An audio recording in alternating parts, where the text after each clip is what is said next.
Hello students.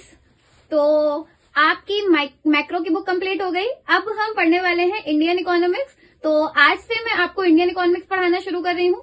आज के video में हम इंडियन इकोनॉमी का फर्स्ट चैप्टर करेंगे कवर, जो है Indian economy on the eve of independence. वो हम आज के वीडियो में कवर करेंगे। उसके फीचर्स क्या हैं, ब्रिटिशर्स जब आए तब इंडिया कैसा था, ब्रिटिशर्स इंडिया को कैसा छोड़ कर गए, उन्होंने किस तरीके से इंडिया को एक्सप्लॉइट किया, कैसे इंडिया के रिसोर्सेज का यूज किया, ये सारी चीजें हम आज के वीडियो में कवर करने वाले हैं। ये वीडियो भी ये जो चैप्टर है इसको भी हम कुछ वीडियोस में कवर करेंगे। एक वीडियो में कंप्लीट चैप्टर नहीं हो पाएगा बिकॉज बहुत बड़ा चैप्टर है। तो चलिए ज्यादा टाइम वेस्ट नहीं करते हैं और वीडियो शुरू करते हैं। आ जाइए। Indian economy on the eve of independence. तो सबसे पहले हम इंडियन इकोनॉमी के फीचर्स पढ़ेंगे before the arrival of Britishers. जब ब्रिटिशर्स भारत नहीं आए थे उससे पहले हमारी इंडियन इकोनॉमी कैसी थी। तो फर्स्ट है प्रॉस्पेरस इकोनॉमी। प्रॉस्पेरस इकोनॉमी का मतलब है सबसे अच्छी इकोनॉमी थी इंडियन इकोनॉमी। इंडियन इकोनॉमी में एग्रीकल्चर बहुत रिच था, बहुत अच्छी इकोनॉमी थी, वेल्दी हेल्दी हर तरीके की इकोनॉमी थी, तो और ग्रोइंग इकोनॉमी थी। तो प्रॉस्पेरस इकोनॉमी थी। Second agrarian economy. Agrarian economy का मतलब होता है हमारा इंडिया एग्रीकल्चर में रिच माना जाता है।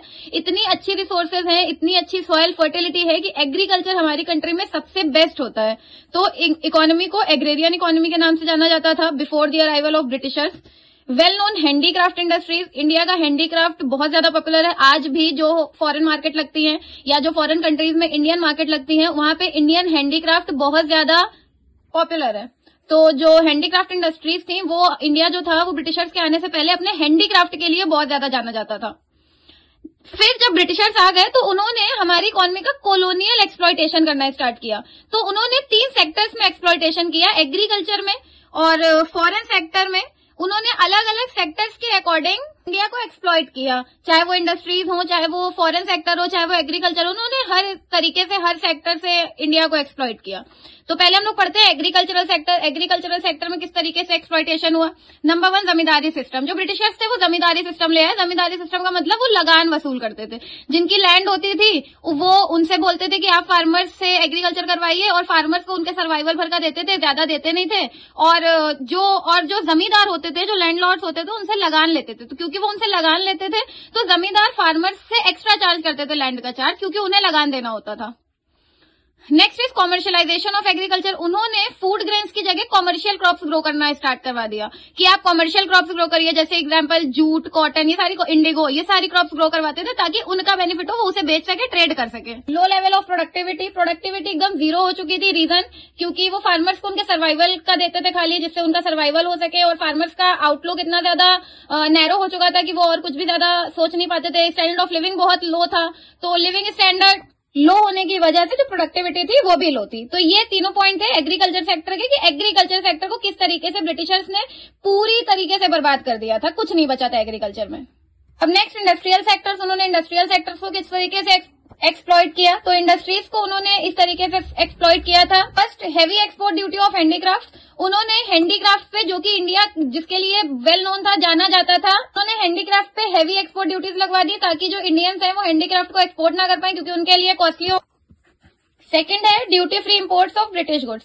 और वो जो ब्रिटिश गुड्स थे उनका ड्यूटी फ्री, मतलब जो रॉ मटेरियल इंडिया से ब्रिटेन जाता था वहां पे सामान बनता था और वहां से जो बना हुआ सामान आता था, यानी जो फिनिश्ड प्रोडक्ट आते थे, उनका इंपोर्ट जो था वो ड्यूटी फ्री था। मतलब उनके इंपोर्ट पे कोई चार्जेस नहीं थे, वो फ्री ऑफ कॉस्ट इंडिया में एंटर करता था और इंडिया वाले उसको परचेज करने के लिए इंडिया को हैवी मतलब चार्जेस देने पड़ते थे, लेकिन ब्रिटिशर्स को कोई चार्ज नहीं देना पड़ता था। तो इस तरीके से उन्होंने इंडस्ट्रियल सेक्टर को एक्सप्लॉइट किया। Next is foreign sector. Foreign sector को कैसे एक्सप्लॉइट किया। पहला डिस्क्रिमिनेटरी टैरिफ पॉलिसी। उन्होंने टैरिफ पॉलिसी बहुत डिस्क्रिमिनेटरी करी, मतलब वो ड्यूटी फ्री एक्सपोर्ट्स और इम्पोर्ट दोनों चीजें करते थे। और तो इस तरीके से उनकी जो टैरिफ पॉलिसी थी वो बहुत डिस्क्रिमिनेटरी थी, उनके फेवर में थी और इंडियंस के लिए बिल्कुल भी फायदेमंद नहीं थी।